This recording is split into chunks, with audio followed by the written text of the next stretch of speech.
Friends, जलको study channel पर आपका हार्दिक स्वागत। आज हम हिंदी का 5वां मॉडल टेस्ट पेपर है उसको सोल्व करेंगे, जो कि आपकी रीड लेवल फर्स्ट और रीड लेवल सेकंड दोनों के लिए उपयोगी है।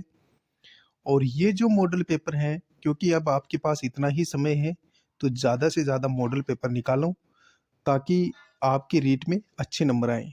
और वीडियो अच्छा लगे तो सब्सक्राइब जरूर करना। पहला क्वेश्चन है अपना, अपठित गद्यांश पढ़कर यानी कि संख्या 1 से लेकर 5 तक प्रश्नों के उत्तर दीजिए। उस भीड़ में आनंद कहाँ रहेगा, पर खेले बगैर तो रहा नहीं जाता। आखिर निश्चय हुआ कि दोनों जने बस्ती से बहुत दूर एकांत में जाकर खेलें। वहां कौन देखने वाला बैठा होगा, मजे से खेलेंगे और बचपन की उस मिठाई को खूब रस ले लेकर खाएंगे। मैं गया को लेकर डाक बंगले पर आया और मोटर में बैठकर दोनों मैदान की ओर चले। साथ में एक कुल्हाड़ी ले ली। मैं गंभीर भाव धारण किए हुए था, लेकिन गया इसे अभी तक मजाक ही समझ रहा था। फिर भी उसके मुख पर उत्सुकता या आनंद का कोई चिन्ह न था। शायद वह हम दोनों में जो अंतर हो गया था वही सोचने में मगन था। अब पहला क्वेश्चन क्या पूछा गया है, व्याकरण से संबंधित है। कौन से शब्द में संधि है? बचपन में संधि नहीं है, आनंद में भी नहीं है। निश्चय में संधि है, विसर्ग संधि। नी है धन चय हो जाएगा, नी है धन चय हो जाएगा। इसमें विसर्ग संधि है, तो ऑप्शन सी अपना करेक्ट आंसर हो जाएगा। नेक्स्ट क्वेश्चन, मैं गंभीर भाव धारण किए हुए था, लेकिन गया इसे अभी तक मजाक ही समझ रहा था। में कौन सा वाक्य है? मैं गंभीर भाव धारण किए हुए था, लेकिन गया इसे अभी मजाक ही समझ रहा था। इसमें कौन सा वाक्य है? इसमें संयुक्त वाक्य है। कौन सा वाक्य है? संयुक्त वाक्य है, क्योंकि ये लेकिन से जुड़ा हुआ है। लेकिन, किंतु, परंतु, और, बल्कि, अथवा, इनसे यदि वाक्य जुड़ा हुआ होता है तो वहां संयुक्त वाक्य होगा। नेक्स्ट अगला क्वेश्चन है अपना, और ये क्वेश्चन भी व्याकरण से रिलेटेड पूछा गया है। कौन सा शब्द स्त्रीलिंग है? अंतर, बचपन, उत्सुकता, मजाक। तो उत्सुकता है ये, यानी कि स्त्रीलिंग शब्द है। आप आगे अच्छा या अच्छी लगा करके देख लो। अंतर अच्छा है, बचपन अच्छा है, मजाक अच्छा है और उत्सुकता अच्छी है, तो ऑप्शन सी स्त्रीलिंग है।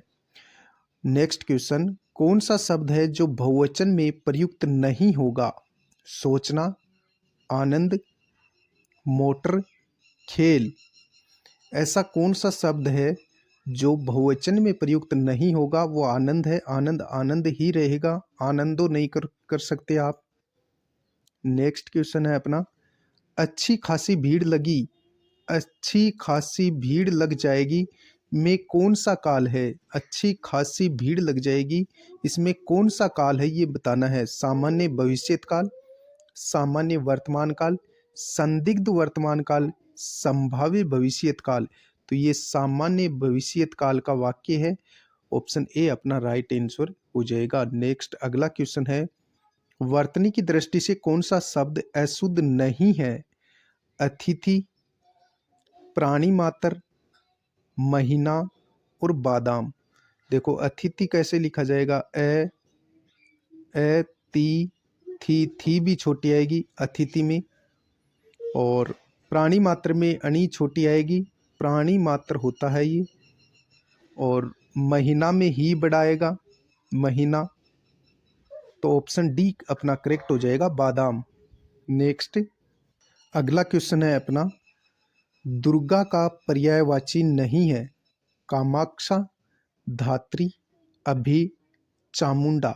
दुर्गा का पर्यायवाची नहीं है। कामाक्षा होता है, धात्री भी होता है और चामुंडा भी दुर्गा का ही नाम है, लेकिन अभी नहीं होता। ऑप्शन सी अपना करेक्ट आंसर हो जाएगा। नेक्स्ट देशज शब्द है तेंदुआ, एहसास, कसूर, ये सभी।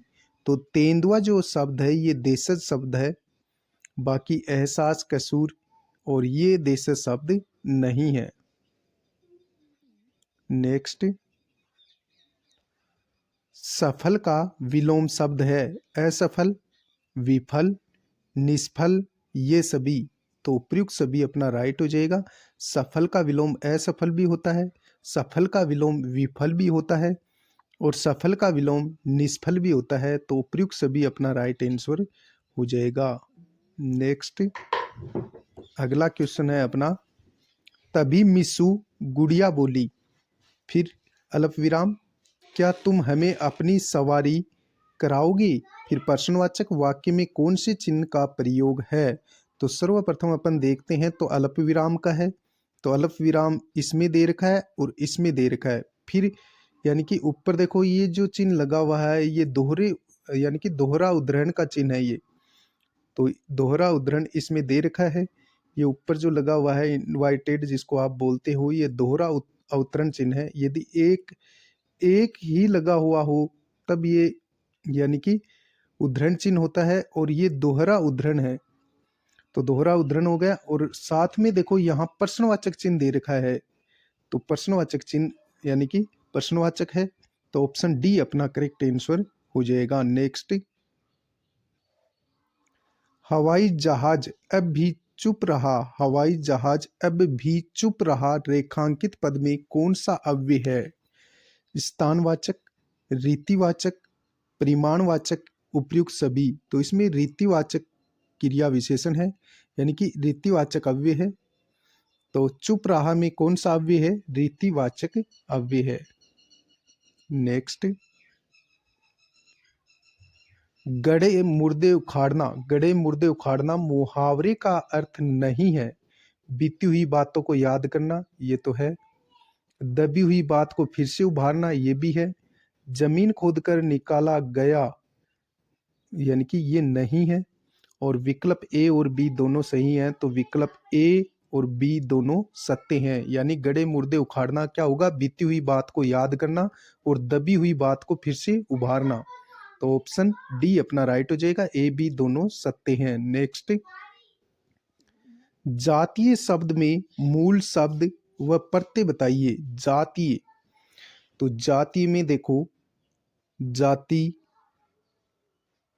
और ये इसमें प्रत्यय है, ये इसमें प्रत्यय है। ती बड़ा है तो ई बड़ा आएगा। तो जाति मूल शब्द हो गया, ये इसमें प्रत्यय है। ऑप्शन बी अपना करेक्ट आंसर हो जाएगा। नेक्स्ट, नटखट व शरारती बच्चे भाग गए रेखांकित पद में कौन सा पदबंध है। तो देखो बच्चे, लास्ट में बच्चे दे रखा है तो ये संज्ञा पदबंध है। बिल्कुल आंखें बंद करके भी आप इसका जवाब दे सकते हैं। नटखट व शरारती बच्चे, बच्चे को देखो यहाँ यानी कि बच्चे तक अंडरलाइन कर रखा है। तो बच्चा जातिवाचक संज्ञा है तो ये संज्ञा पदबंध है। बिल्कुल सरल है पदबंध यदि आप थोड़ा सा भी ध्यान देते हो तो ऑप्शन ए अपना करेक्ट आंसर हो जाएगा। नेक्स्ट, और पदबंध यदि आप देखना चाहो तो मैंने वीडियो अपलोड कर रखा है, उसमें पूरा समझ में आ जाएगा। क्वेश्चन नंबर 15, इसके आसपास दो चमकदार पंख हैं। इसके आसपास दो चमकदार पंख हैं। वाक्य में रेखांकित पद क्या है। इसके सर्वनाम है तो सर्वनाम 2 में दे रखा है, 3 में दे रखा है। फिर आसपास, आसपास क्या है, विशेषण। और सॉरी अपन को ये देखना है रेखांकित पद क्या है। तो रेखांकित पद एक तो इसके को कर रखा है, एक दो को कर रखा है, एक चमकदार को कर रखा है। तो इसके तो हो गया सर्वनाम, तो सर्वनाम 3 में दे रखा है अपन को। फिर आसपास को अंडरलाइन नहीं कर रखा, दो को कर रखा, दो चमकदार पंख है तो दो ये क्या हो गया, विशेषण है। तो दो विशेषण है और साथ में चमकदार इसमें संज्ञा है, भाववाचक। तो ऑप्शन बी अपना करेक्ट आंसर हो जाएगा। नेक्स्ट, जादू की लालटेन कौन सी सहायक सामग्री है। जादू की लालटेन कौन सी सहायक सामग्री है। दर्शे, सर्वे, दर्शे सर्वे, उपयुक्त सभी। तो जादू की लालटेन दर्शे सामग्री है। ऑप्शन ए अपना करेक्ट आंसर हो जाएगा। नेक्स्ट, गद्य शिक्षण का मुख्य उद्देश्य क्या है। छात्रों में लेखन की योग्यता का विकास करना, छात्रों में पठन की योग्यता का विकास करना, छात्रों में सुनने की योग्यता का विकास करना। इनमें से कोई नहीं। गद्य शिक्षण का मुख्य उद्देश्य होता है छात्रों में पठन की योग्यता का विकास करना। Option B is correct. Option B अपना राइट आंसर हो जाएगा, पठन का विकास करना। नेक्स्ट, कौन सा कथन असत्य है? अर्थबोध विधि में शिक्षक पाठ्य पुस्तक को हाथ में लेकर शब्दों का अर्थ बताता है। इस विधि में छात्रों का सर्वांगीण विकास नहीं होता है। इस विधि में पाठ्यक्रम समय पर पूरा हो जाता है। यह मनोवैज्ञानिक विधि है। तो यह मनोवैज्ञानिक विधि है, यह गलत है। मनोवैज्ञानिक विधि है अर्थबोध विधि। Option D is correct answer. अगला क्वेश्चन है अपना, एक ज्ञानार्जन परीक्षण यह जानने के लिए प्रयुक्त किया जाता है कि व्यक्ति ने क्या और कितना सीखा तथा वह कोई कार्य कितनी अच्छी प्रकार से कर सकता है। कथन किसका है? फिर से देखो इस कथन को। एक ज्ञानार्जन परीक्षण यह जानने के लिए प्रयुक्त किया जाता है कि व्यक्ति ने क्या और कितना सीखा तथा वह कोई कार्य कितनी अच्छी प्रकार से कर सकता है। यह परिभाषा किसकी है, यह हमें बतानी है। ऑप्शन क्या क्या दे रखे हैं? ऑप्शन दे रखा है इबेल, फ्रीमेन, गेरिसन व अन्य, सुपर। तो यह सुपर की परिभाषा किसकी परिभाषा है? सुपर की परिभाषा है। नेक्स्ट, प्रश्नोत्तर विधि के प्रवर्तक कौन है? अरस्तु, फ्रोवेल, सुकरात, मारिया मोंटेसरी। तो प्रश्नोत्तर विधि सर्वप्रथम सुकरात ने दी थी। ऑप्शन सी करेक्ट हो जाएगा। नेक्स्ट, कौन से परीक्षण द्वारा तीव्र व मंद बुद्धि वाले छात्रों में सरलता से भेद किया जा सकता है? कौन से परीक्षण द्वारा तीव्र व मंद बुद्धि बालकों में सरलता से भेद किया जा सकता है? वस्तुनिष्ठ परीक्षण द्वारा, निबंधात्मक परीक्षण द्वारा, विकल्प ए बी दोनों कोई नहीं। तो वस्तुनिष्ठ परीक्षा द्वारा अपन तीव्र यानी कि बता सकते हैं कि कौन सा बुद्धिमान है, कौन सा यानी कि कम बुद्धिमान है। नेक्स्ट क्वेश्चन, व्याकरण शिक्षण का उद्देश्य नहीं है भाषा के गुण व दोषों से अवगत कराना, भाषा को विकृत करना, भाषा के चारों कौशलों का विकास करना, ये सभी। तो भाषा को विकृत करना ये व्याकरण शिक्षण का उद्देश्य नहीं है। बाकी सभी उद्देश्य हैं। भाषा के गुण व दोष से अवगत कराना, भाषा के चारों कौशलों का विकास करना, ये भाषा के गुण है, उद्देश्य हैं। लेकिन भाषा को विकृत करना ये उद्देश्य नहीं है। अगला क्वेश्चन है अपना, उपचारात्मक उच्चारण के क्या उद्देश्य हैं? बचपन से ही अशुद्ध उच्चारण से बचाया जा सके, अशुद्ध उच्चारण को शुद्ध करना, छात्रों को उच्चारण दोष से मुक्त करना, उपयुक्त सभी। उपचारात्मक उच्चारण से क्या उद्देश्य हैं? उपचारात्मक उच्चारण के क्या उद्देश्य हैं? उद्देश्य हमें पूछे हैं बचपन से ही अशुद्ध उच्चारण से बचाया जा सके, ये उपचारात्मक उच्चारण का उद्देश्य है। अशुद्ध उच्चारण को शुद्ध करना, ये भी उपचारात्मक उच्चारण का उद्देश्य है। छात्रों को उच्चारण दोष से मुक्त करना, ये भी उपचारात्मक उच्चारण का उद्देश्य है। तो उपयुक्त सभी अपना करेक्ट आंसर हो जाएगा। नेक्स्ट क्वेश्चन नंबर 24, उपलब्धि परीक्षण का महत्व है। विद्यार्थियों का वर्गीकरण करते हैं, छात्रों के मानसिक और बौद्धिक स्तर का ज्ञान होता है, विद्यार्थियों की कठिनाइयों का पता चलता है, उपयुक्त सभी। तो उपयुक्त सभी अपना आंसर हो जाएगा। नेक्स्ट, पुस्तक में गुण कितने प्रकार के होते हैं? तो 2 प्रकार के गुण होते हैं पुस्तक में। नेक्स्ट, कौन सी विधि में निबंध की संपूर्ण या आंशिक रूपरेखा दी जाती है? प्रवचन विधि में, स्वाध्याय विधि में, चित्र विधि में, रूपरेखा विधि में। कौन सी विधि में निबंध की संपूर्ण या आंशिक रूपरेखा दी जाती है? रूपरेखा विधि में। ऑप्शन डी करेक्ट हो जाएगा। नेक्स्ट अगला क्वेश्चन है अपना, भाषा में उच्चारण संबंधी अनेक दोष और कठिनाइयां हैं, इनका पता किससे होता है? प्रमापीकृत से, अप्रमापीकृत से, निदानात्मक शिक्षण से, उपचारात्मक परीक्षण से। तो इसका उत्तर हो जाएगा निदानात्मक शिक्षण से। नेक्स्ट, कौन सा कथन असत्य है यानी सही नहीं है, यह हमें बताना है।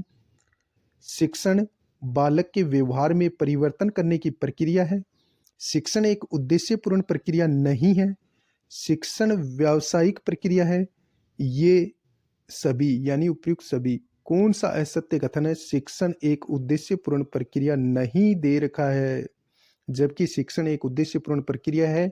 ऑप्शन बी है ये कथन अपना गलत है, यही आंसर हो जाएगा। नेक्स्ट अगला क्वेश्चन है अपना, छात्रों को आरंभ से ही किसी न किसी हस्त कौशल के द्वारा शिक्षा देनी चाहिए, यह किस विधि में बल दिया गया? छात्रों को आरंभ से ही किसी न किसी हस्त कौशल के द्वारा शिक्षा देनी चाहिए, यह किस विधि में बल दिया गया है? बेसिक शिक्षा में, हर्बर्ट विधि में, आगमन विधि में, प्रश्नोत्तर विधि में? तो इसका उत्तर हो जाएगा बेसिक शिक्षा। अगला क्वेश्चन और आज का अंतिम क्वेश्चन रहेगा, कौन सा कथन असत्य है? नाटक शिक्षण में छात्र द्वारा अभिनय वाचन या आदर्श वाचन किया जाता है। नाटक में वाचन कुछ खंड से लेकर संपूर्ण पाठ का भी हो सकता है। नाटक शिक्षण में छात्रों को पात्रों के संवाद बांट दिए जाते हैं। ये सभी कथन सत्य हैं। हमें पूछा है कौन सा असत्य है, तो नाटक शिक्षण में छात्र द्वारा अभिनय वाचन या आदर्श वाचन किया जाता है, जबकि आदर्श वाचन तो शिक्षक करेगा। तो ऑप्शन फर्स्ट है जो कि असत्य है। ये थे हमारे आज के 30 क्वेश्चन। मिलते हैं नेक्स्ट वीडियो में, तब तक के लिए जय हिंद जय भारत। वीडियो अच्छा लगे तो यार सब्सक्राइब जरूर करना।